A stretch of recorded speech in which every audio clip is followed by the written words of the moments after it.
이스라엘은 주전 722년 아수르에서 북왕국 이스라엘이 멸망을 당하게 됩니다.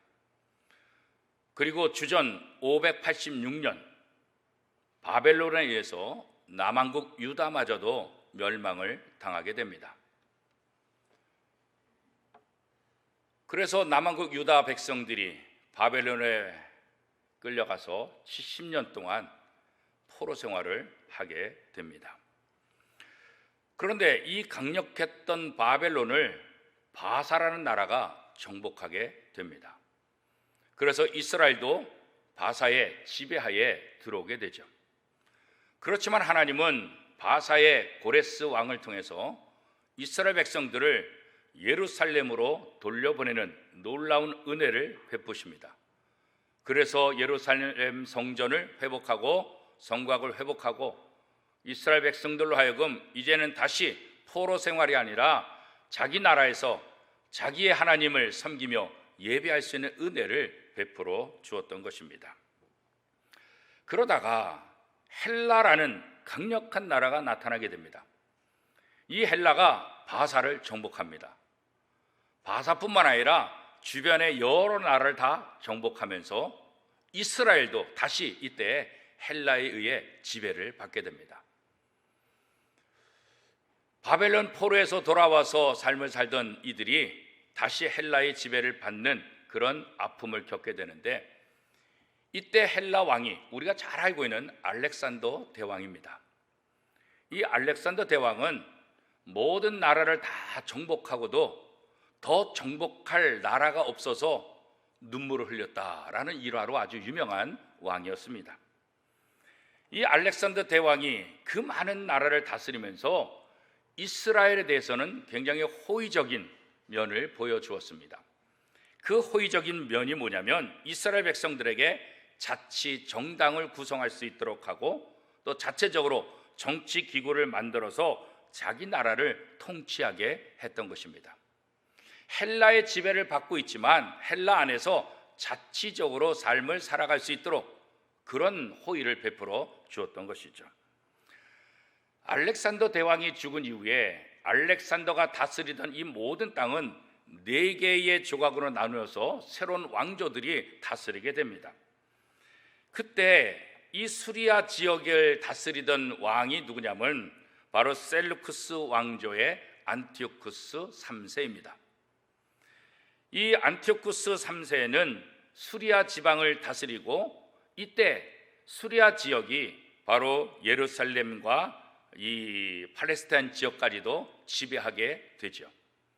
안티오쿠스 3세가 죽은 이후에 그의 아들 안티오쿠스 4세가 이스라엘을 다스리게 됩니다. 그런데 안티오쿠스 4세, 일명 안티오쿠스 에피파네스라고 하는 이 왕은 굉장히 아주 잔인한 그런 왕이었습니다. 알렉산더 대왕은 이스라엘에 대해서 굉장히 호의적으로 대해준 반면에 이 안티오쿠스 4세 에피파네스는 이스라엘을 굉장히 괴롭혔어요. 지금까지 이스라엘의 고통 중에 이렇게 고통스러운 적이 없을 정도로 이스라엘을, 또 유대인들을 아주 멸시하고 어마어마한 공포 속으로 몰아가는 그 왕이 바로 안티오쿠스 에피파네스라는 왕이었습니다.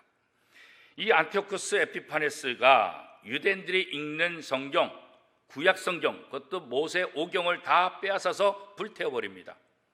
그리고 하나님의 백성이라는 표시를 하는 할례, 이 할례 받은 남자들을 무자비로 다 죽입니다. 뿐만 아니라 유대인들이 가장 싫어하는 부정한 동물, 부정한 짐승, 이 돼지를 잡아서 그 돼지 피를 가지고 성전을 다 도배를 합니다. 이스라엘 사람들은 돼지는 부정한 짐승이기 때문에 돼지를 키우지도 않고 돼지고기를 먹지도 않는데 이 안티오쿠스 에피파네스가 이 돼지 피를 성전에 다 발아버린 거예요. 유대인들이 얼마나 충격을 받겠습니까? 부정한 짐승의 피가 거룩한 성전에 가득하니까 더 이상 견딜 수 없는 그런 상황까지 가게 되지 않습니까? 이렇게 안티오쿠스 에피파네스는 유대인들을 괴롭히고 얼마나 괴롭히는지 모릅니다. 그래서 안티오쿠스 에피파네스는 이제 사신들을 예루살렘과 모든 도시에 보내서 안티오쿠스 에피파네스 칙령을 선포합니다. 그 칙령은 10가지로 정리가 됩니다. 그 칙령의 내용을 보면 이렇습니다. 첫 번째는 유대인들은 이방인들의 관습을 따를 것. 두 번째는 성소 안에서 번제를 드리거나 희생제물을 드리거나 술을 봉헌하는 따위의 예식을 하지 말 것. 세 번째는 안식일과 기타 축제일을 지키지 말 것. 유대인들에게 가장 중요한 것은 안식일인데 이 안식일에 전쟁이 일어나면 차라리 전쟁을 하고 죽었던 것, 그만큼 안식일을 소중히 여겼는데 이 안식일을 지키지 말라는 것입니다. 네 번째는 성소와 성직자들을 모독할 것. 하나님 앞에서 예배하는 일들을 돕는 그 장소, 그 사람들을 모독할 것. 이 말도 안 되는 일 아닙니까? 다섯 번째는 이교의 제단과 성전과 신당을 쓸 것. 이제 하나님을 위한 성전이 아니라 이교를 위한 그런 성전들, 신당들을 많이 만들어라. 여섯 번째는 돼지와 부정한 동물들을 희생의 제물로 잡아 바칠 것.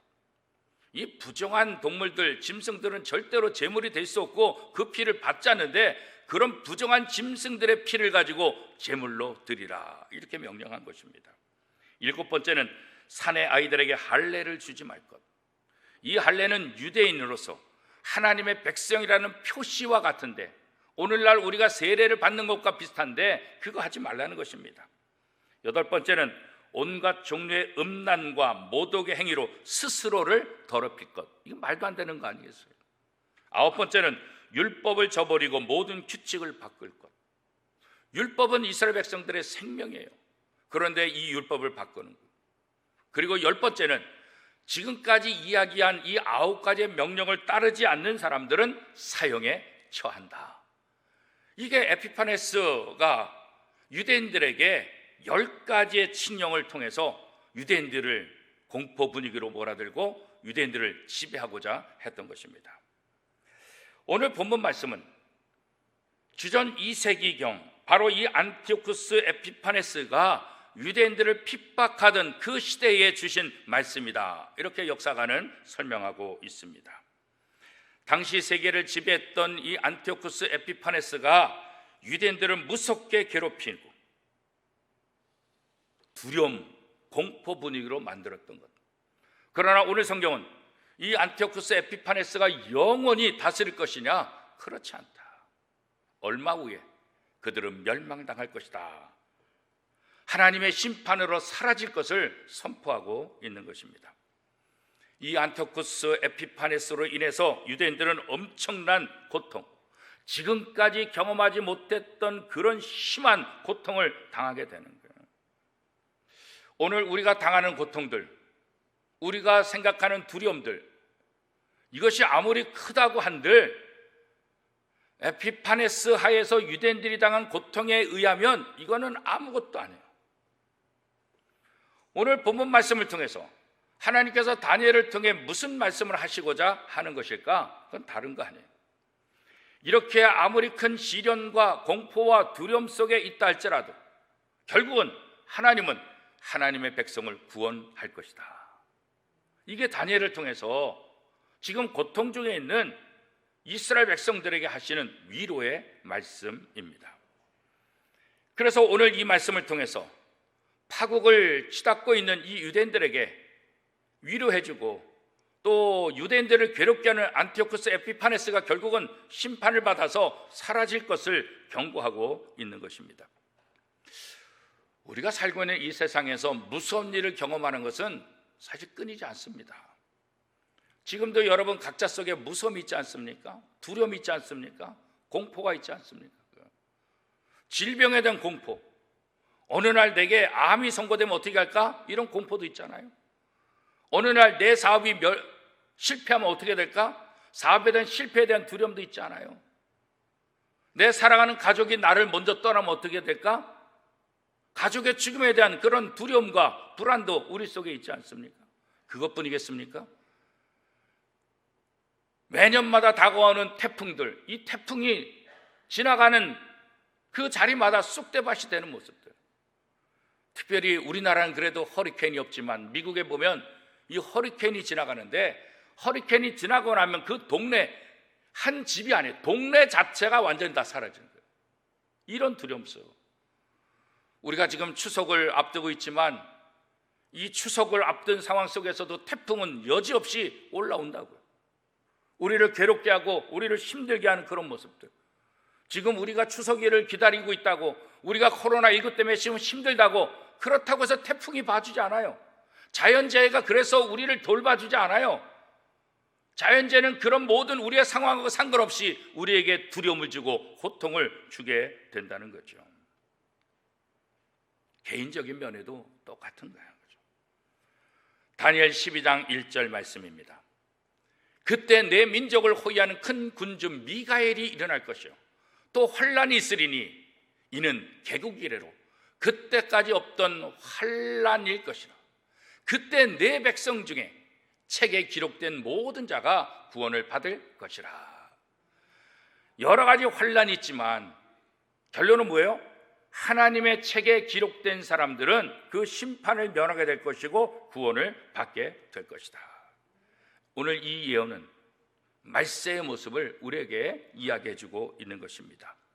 환란이 시작되고 전쟁이 시작되고 지진이 일어나고 기근이 일어나고, 그런데 이것이 하나하나 순차적으로 일어나는 것이 아니라 한꺼번에 겹쳐서 오게 되면 이건 우리가 감당할 수 없게 된다는 거예요. 그런 무서운 일이 우리 역사 가운데 일어날 것이다, 이렇게 말씀하고 있는 거예요. 불신자들은 모두 다 멸망을 면하지 못하게 될 것이다. 그러나 그때 예수 그리스도께서 재림할 것이고, 예수 그리스도께서 재림하실 때 죽어서 몸이 흙으로 돌아간 모든 사람들이 새롭게 부활하게 될 것이다. 이게 성경의 이야기 아닙니까? 그리고 이 날이 되면 사람들이 이 땅에 세우는 모든 업적들, 그 모든 업적들이 순식간에 다 사라지게 될 것이다, 그런 거죠. 사람들이 나름대로 똑똑하고 뭐 여러 가지 업적들을 많이 내세우지만 그 마지막 날에 남아있는 건 아무것도 없다는 거예요. 우리나라에서 제일 높은 빌딩 555m 123층으로 된 롯데타워, 저 야경이 얼마나 멋집니까? 그잖아요. 사진만 보더라도 너무 멋있잖아요. 아무리 높고 아무리 화려하고 아무리 멋있다 할지라도 마지막 날 저 모든 화려함은 한순간에 다 사라지게 될 것이다. 우리 부천에서 제일 높은 곳은 어딜까요? 원미산에 올라가서 딱 보면 이런 그림이 나오죠. 저 두 개의 빌딩 66층 241m 리첸시 아파트, 부천에서 가장 높은 건물이잖아요. 저 건물뿐만 아니라 저 사진에 보이는 모든 도시들이 마지막 때가 되면 어떻게 해요? 한순간에 다 사라지게 될 것이다. 도시만 그렇겠어요? 고속도로만 그러겠어요? 어떤 조형물만 그러겠어요? 산도 바다도 강도 한순간에 다 사라지게 될 것이다. 이게 성경의 바로 예언입니다. 그런데 어느 날 예수님이 재림하는 순간에 이 모든 것이 한순간에 다 사라질 것이다. 이것을 알고 준비하는 사람, 그 사람이 어떤 사람일까요? 그 사람이 바로 지혜로운 사람이다 라고 성경은 말씀하고 있는 거예요. 그리고 이 사실을 다른 사람들에게 알려주고 다른 사람을 바른 길로 인도하는 사람은 별과 같이 영원토록 빛나게 될 것이다, 그렇게 말씀하고 있죠. 다니엘 12장 3절 말씀입니다. 지혜 있는 자는 궁창의 빛과 같이 빛날 것이요 많은 사람을 옳은 대로 돌아오게 한 자는 별과 같이 영원토록 빛나리라. 이 다니엘을 통해서 마지막 때에 어떻게 될 것임을 우리에게 예언해주고 있는 거예요. 성경 어디나 저주가 선포되고 난 다음에는 반드시 구원에 대한 약속이 따르고 있어요. 하나님은 저주, 하나님은 심판만 하시는 분이 아니라 저주와 심판 속에서 반드시 하나님은 구원의 역사, 구원의 길을 이끄시는 분이라는 것을 약속하고 있어요. 아무리 무서운 재앙이 닥친다 할지라도 그렇기 때문에 하나님의 자녀들은 두려워하지 않는 거예요. 염려하지 않는 거예요. 왜요? 하나님이 하나님의 백성을 지키시고 보호하신다는 이 약속의 말씀을 믿기 때문에 그렇습니다. 우리가 살고 있는 세상, 이 세상을 한번 살펴보십시오. 여전히 전쟁, 여전히 테러가 전 세계 곳곳에서 일어나고 있지 않습니까? 미얀마의 민주진영과 군부가 서로 싸워서 내전이 일어나서 지금 얼마나 많은 미얀마 국민들이 죽었습니까? 아프가니스탄 탈레반이 정권을 잡음으로 인해서 얼마나 많은 지금 고통들이 있습니까? 국민들의 40%가 기근에 헤매고 있다, 그런 보도를 우리가 보고 있지 않습니까? 코로나19 같은 바이러스 전염병이 앞으로도 언제 어떻게 터질지 우리는 알 수 없어요. 바이러스, 이 코로나19, 이걸 통해서 우리는 전 세계가 지금 속수무책이잖아요. 넉다운 돼가고 있잖아요. 우리 자연환경은 어떻습니까? 오존층은 이미 다 뚫리고 탄산가스가 많아지면서 이 지구의 온도는 점점 올라가고 있어요. 지금까지 살아오면서 경험하지 못했던 폭염들을 우리가 지금 겪고 있지 않습니까? 남극과 북극의 상황은 어떻습니까? 빙하가 녹기 시작하는 거예요. 해수면이 높아지는 거예요. 아마 제일 두려운 나라가 일본일 것 같아요. 우리가 예전부터 그런 얘기 많이 들었잖아요. 일본은 해수면, 물에 잠길 것이다, 바다에 잠길 것이다. 그래서 일본이 우리나라에 대해서 계속해서 침략하는 것이다. 우리 이런 얘기 많이 들었잖아요. 그런데 이게 사실로 점점 다가옵니다. 빙하가 녹으면서 해수면이 점점 높아지는 거예요. 앞으로 어떤 일이 어떻게 일어날지 아무도 장담할 수 없는 거예요.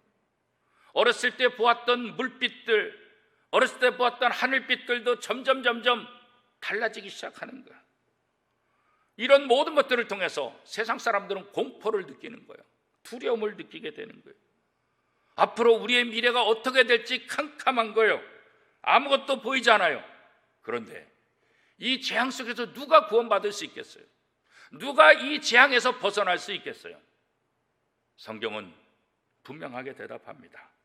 다니엘 12장 1절 말씀입니다. 그때에 내 백성 중 책에 기록된 모든 자가 구원을 받을 것이라. 아멘. 누가 구원을 받는다고요? 책에 기록된 자가 구원받는다. 그럼 누가 책에 기록된 자가 될 수 있을까요? 누가 하나님의 생명책에 그의 이름이 기록될 수 있을까요? 선한 일을 하면, 착하게 살면, 도를 잘 닦으면, 수련을 많이 하면, 자기 나름대로 노력을 많이 하면 우리의 이름이 생명책에 기록될 수 있을까요? 성경은 그렇게 말하고 있지 않습니다. 오직 한 가지, 예수 그리스도를 믿는 사람마다, 예수를 믿는 사람만 하나님의 자녀가 되고 그의 이름이 생명책에 기록될 수 있다고 성경은 단언하고 있습니다. 이걸 어떻게 알 수 있습니까? 성경의 말씀을 믿음으로 우리는 알 수 있는 것입니다. 찬송가 421장 1절 가사에 보면 이렇게 기록하고 있습니다. 내가 예수 믿고서 죄 사함 받아 나의 모든 것 다 변했네. 지금 내가 가는 길 천국 길이요 주의 피로 내 죄가 씻겼네. 아멘. 내가 예수 믿고서 죄 사함 받아 나의 모든 것 다 변했네. 지금 내가 가는 길 천국 길이요 주의 피로 내 죄가 씻겼네. 이 찬송가의 가사를 믿는 사람마다 생명책에 기록된 사람이라는 거예요. 그런데 우리의 이름이 생명책에 기록되는데 그 누구도 이 이름을 생명책에서 지울 자가 없다는 거예요. 우리가 예수 믿고 우리가 구원받아서 이 생명책에 기록되면 아무도 그 이름을 지울 수 없는 것. 이게 우리에게 소망이 되지 않습니까? 이것이 우리에게 기쁨이 되지 않습니까? 우리가 이 믿음을 가지고 이 땅의 삶을 살아가야 된다는 거예요. 어떤 두려움이 온다 할지라도, 어떤 공포가 온다 할지라도, 어떤 아픔이 우리에게 다가온다 할지라도 생명책에 기록되어 있다는 이 사실을 믿는다고 한다면 그 어떤 것에도 무너지거나 흔들리지 않게 된다는 거죠. 왜 그렇습니까? 하나님의 자녀이기 때문에 그런 거예요. 하나님의 자녀는 특별한 존재예요. 여러분들도 여러분의 자녀가 잘 되기 위해서 여러분 모든 것 다 포기하잖아요. 왜? 내 자식이니까. 우리가 예수를 믿으면 하나님의 자녀, 특별한 존재가 되는 거예요. 하나님은 하나님의 모든 것들을 다 버리면서까지 하나님의 자녀들을 지키시고 보호해 주시는 거예요. 예수님을 이 땅에 보내셔서 십자가에 못 박게까지 하면서 우리를 살리시고 우리를 구원해 주시는 하나님의 사랑, 그 특별한 사랑을 오늘 우리가 받은 사람입니다. 그런 면에서 우리는 하나님 앞에 특별한 존재, 사랑받는 존재라는 사실을 기억해야 한다는 거예요. 이 사실을 날마다 내 마음속에 고백해야 돼요. 너는 하나님의 사랑받는 자다. 너는 하나님 앞에 특별한 존재다. 하나님은 날마다 너를 지키시고 보호하신다. 그래서 나는 두려워하지 않는다. 나는 걱정하지 않는다. 나는 염려하지 않는다. 나는 날마다 승리할 수 있다. 이 고백을 날마다 할 수 있기를 축복합니다. 이 고백을 하는 사람, 어떤 누구도 그 하나님의 자녀 속에는 생명과 평안을 흔들 수 없다고, 그것을 빼앗을 수 없다고 성경은 말씀하고 있지 않습니까? 우리는 그래서 날마다 훈련하는 거예요. 무엇을요? 이 믿음을. 내가 누구인지, 하나님의 자녀로 구원받은 사람이 어떤 존재인지 날마다 내게 고백하고 날마다 훈련해야 되는 거예요. 어떤 분은 그게 뭐 말처럼 쉽습니까? 그렇게 얘기할 수 있죠. 그래서 우리는 부단히 훈련해야 되는 거예요. 여러분이 가전제품을 사가지고 이것이 어떻게 정상적으로 작동될 수 있습니까? 잘 모르면 가전제품에 딸려온 사용설명서, 그 사용설명서를 하나씩 보면서 순서대로 하게 되면 어떻게 해요? 정상적으로 작동하는 거예요. 오늘 우리도 마찬가지예요. 앞이 캄캄하고 아무것도 모르는 그 순간에 우리가 해야 될 일은 뭐겠어요? 하나님의 말씀을 붙잡는 거예요. 이 말씀을 읽으면서 이 말씀에서 하나님께서 하시는 것이 무엇인가, 그 말씀을 믿는 거예요. 사용설명서를 믿고 따라가는 것처럼 하나님의 약속의 말씀을 믿고 순종한다고 한다면 하나님의 놀라운 능력들을 경험하게 될 것입니다. 다니엘 12장 2절 말씀입니다.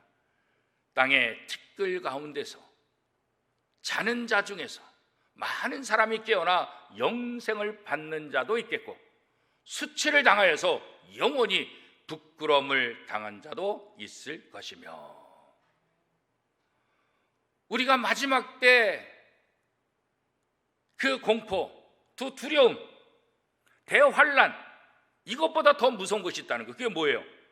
이 대환란이 지난 다음에 그 결과가 사실은 더 무서운 것이라는 거예요. 우리는 시간과 공간, 이 육체의 한계를 가지고 있어서 우리는 이 땅에서 죽을 수밖에 없는 존재이잖아요, 그렇죠? 그래서 우리의 몸은 흙으로 만들어졌기 때문에 흙으로 돌아가고, 우리의 영은 하나님께로 돌아간다, 이렇게 성경이 설명하고 있지 않습니까? 그런데 우리의 영혼이 이 대환란을 지나면서 어떤 위치에, 어디에서 어떻게 되는가, 이게 굉장히 중요한 거죠. 그렇기 때문에 이 대환란 이후에 우리의 영혼이 어디에 있게 되는가, 이것을 깨닫고 이것을 준비하는 것, 이거 굉장히 중요한 거죠. 오늘 우리는 굉장히 바쁘게 살고 있잖아요, 그렇죠? 애들도 바쁘고 어른들 바쁘고 모두 다 참 바빠요. 돈을 버느라고 바쁘고 사랑하는 사람과 만나느라고 바쁘고 그러잖아요. 자기가 원하는 것, 자기가 중요한 것은 잠도 설치고 밥도 안 먹고 뛰어다니면서 얼마나 노력들을 하고 있습니까, 그렇죠? 그런데 우리가 무엇 때문에 그렇게 바빠야 될까? 우리가 정말 중요하게 여겨야 될 것이 무엇인가? 그것은 우리의 목숨이에요. 우리의 생명이에요. 우리의 생명을 얻는 것보다, 우리의 생명을 지키는 것보다 더 중요한 거 없어요. 내가 살아있어야 내 자식을 내가 돌볼 수 있는 거지, 내가 살아있어야 내 직장도 다니는 거지, 내가 살아있어야 내가 좋아하는 것도 하는 거지, 내 생명이 끝나는데 뭘 할 수 있겠어요, 그죠? 내 생명을 영원히 보존하는 것, 이것보다 더 중요한 것 없어요. 내 생명을 살리는 것, 이것보다 귀한 것 없다고요. 우리의 가족을 살리는 것, 우리 가족의 생명을 구하는 것, 이것보다 더 귀한 것 없다고요. 그래서 이것을 하는 것이 가장 가치 있는 일이고 가장 복 있는 일이다라고 성경이 말하고 있지 않습니까? 그런데 마지막 그날이 되면 우리 연약한 육체를 갖고 있는 사람은 다 죽게 된다는 거 아닙니까? 그럼 죽음은 어떻게 돼요? 아까 얘기한 대로 흙은 흙으로, 영은 하나님께로. 그런데 예수님께서 재림하게 되면 어떻게 된다는 거예요? 낙골당에 있는 뼈가 땅에 묻혀있는 뼈가 다시 일어날까요? 그렇지 않아요. 우리의 영혼은 새로운 몸이 필요한 거예요. 이 땅에 죽은 그것이 우리 몸에 입혀진 것이 아니라 이제는 새로운 몸, 이 영혼을 새롭게 감쌀 수 있는 새로운 몸, 영화로운 몸, 그 몸이 필요하다고 성경은 말하고 있잖아요. 그래서 마지막 날에 생명책에 기록된 사람은 우리의 영혼이 새로운 몸을, 우리가 죽을 때 잠잔다 그렇게 말하잖아요. 그래, 우리의 영혼이 쉬는 거예요. 우리의 영혼이 잠자는 거예요. 아침이 되면 우리가 눈을 뜨듯이 예수 그리스도가 재림하게 되면 우리의 영혼이 살아나는 거예요. 그 영혼이 살아날 때 그때 옷을 입는데, 그 옷은 우리가 이 땅에 묻었던 그 몸이 아니라 하나님께서 새롭게 부여하시는 새로운 몸, 새로운 영혼, 생명책에 기록된 구원받은 그 영혼에 합당한 그런 옷을 하나님께서 입혀 주신다는 거예요. 그리고 영원토록 하나님과 함께 살게 된다는 것이죠. 반면에 생명책에 이름이 없는 사람은 어떤 상태가 될까요? 가장 저주스러운 상태. 사람의 모습 중에서 가장 흉측하고 가장 더러운 것 한번 생각해 보세요. 그거에 몇백 배 아닌 몇천 배 더 흉악하고 더러운 모습으로 그의 영혼을 잇는다는 거예요. 고통의 삶을 영원토록 살게 된다는 거죠. 생명책에 기록되지 않는 사람들은 오늘 성경의 말씀처럼 수치를 당하여서 영원히 부끄러움을 당할 자다, 이렇게 말씀하고 있어요. 정말 무서운 것 아니겠습니까? 사랑하는 성도 여러분, 성경 말씀이 그대로 되지 않은 것이 있습니까? 없어요. 성경 말씀은 다 그대로 이루어진 거예요. 성경 말씀대로 안 된 것이 하나도 없어요. 그렇기 때문에 우리는 이 하나님의 약속의 말씀을 믿어야 하는 거예요. 이제 당당하게 외쳐야 돼요. 내 이름이 생명책에 있다. 내 속에 하나님의 생명이 있다. 나는 영원한 몸과 함께 다시 부활하고 다시 일어난다. 다니엘 12장 3절 말씀처럼 지혜 있는 자는 궁창의 빛과 같이 빛날 것이요 많은 사람을 옳은 대로 돌아오게 한 자는 별과 같이 영원토록 빛나리라. 여기서 보면 지혜가 무엇입니까? 무엇이 지혜입니까? 바로 다니엘 12장 3절 말씀을 믿고 사용하는 거예요. 이것이 바로 지혜라는 거예요. 잠언 9장 10절에 보면 여호와를 경외하는 것이 지혜의 근본이요 거룩하신 자를 아는 것이 명철이니라. 지혜가 뭐냐? 여호와를 경외하는 것, 하나님을 아는 것이 바로 지혜다, 그렇게 말하고. 우리가 어떻게 하나님을 알 수 있습니까? 바로 하나님의 말씀을 통해서. 우리가 하나님의 말씀을 믿을 때 우리가 누구보다도 가장 지혜로운 자가 될 수 있다는 것입니다. 그래서 우리는 하나님을 경외하며 하나님의 말씀에 순종해야 하는 것입니다. 사람의 됨됨이는 평상시에는 잘 알 수가 없어요. 그러나 위기를 경험하면 그때 다 드러나게 돼요. 상황이 좋을 때는 누구에게나 다 좋게 대할 수 있어요. 그러나 내가 어려운 일 당하고 위기에 빠지게 되면 우리의 본래 모습이 다 드러나는 거예요. 가면이 다 벗겨지는 거예요. 숨겨놨던 본래 내 모습, 내 성격이 다 드러나게 되는 거예요. 여러분 부부싸움 해보셨잖아요? 다 드러나잖아요. 다 드러나. 부부싸움 해보면 다 드러나잖아요. 평상시에는 사랑하고 좋다 할지라도 부부싸움 하면 다 드러난다고요. 사람은 위기 속에서 자신의 모습을 다 드러내게 되는 거예요. 마치 짐승처럼 변하는 거예요. 전쟁 속에 보세요. 그 전쟁 속에 무슨 양심이 있어요? 무슨 체면이 있어요? 그죠? 지난번에 아프가니스탄 탈레반이 잡을 때 비행기를 통해서 많은 사람들을 이렇게 이송했잖아요. 그런데 많은 사람들이 그 비행기에 올라가고 비행기 붙잡고, 아니 그 비행기 붙잡는다고 그 공중에 올라오면 어떻게 살겠어요? 그래도 비행기 붙잡으면 살 줄 알고, 그래서 비행기에서 떨어진 사람이 수십 명이 됐다고 말하잖아요. 그죠? 전쟁통에 무슨 양심이 있겠어요? 짐승의 본능, 그것들만 다 남는 거예요. 왜? 속에 있는 것이 그것밖에 없는 거예요. 우리가 살고 있는 이 세상에서 늘 환난 속에 우리를 경험하게 되는 거예요. 그럴 때 우리가 짐승처럼 우리의 본능으로 살 것이 아니라 하나님의 지혜, 하나님의 말씀을 붙잡고 하나님의 말씀대로 살아야 돼요. 하나님의 말씀으로 나를 설득해야 돼요. 하나님의 말씀으로 내 삶을 변화시켜야 되는 거예요. 우리의 마음도 우리의 얼굴도 우리의 생각도 하나님의 말씀, 하나님의 지혜로 바꿔야 하는 거예요. 나부터 바꿔야 돼요. 그리고 내 가족을 바꿔야 되고 내 주변 사람들을 바꿔야 되는 거예요. 나부터 바꿀 때 궁창의 빛과 같이 빛난다. 다른 사람을 옳은 대로 인도할 때 하늘의 별과 같이 빛날 것이라고 약속하고 있지 않습니까? 사랑하는 성도 여러분, 궁창의 별처럼 빛나고 싶습니까? 최고의 부활의 영광을 맞이하고 싶으십니까? 하나님의 말씀을 붙잡고 하나님의 말씀에 순종함으로 지혜로운 자가 되어서 하늘의 별과 같이 빛나는 인생들이 될 수 있기를 축복합니다. 다니엘 12장 3절 말씀입니다. 지혜 있는 자는 궁창의 빛과 같이 빛날 것이요 많은 사람을 옳은 대로 돌아오게 한 자는 별과 같이 영원토록 빛나리라. 아멘.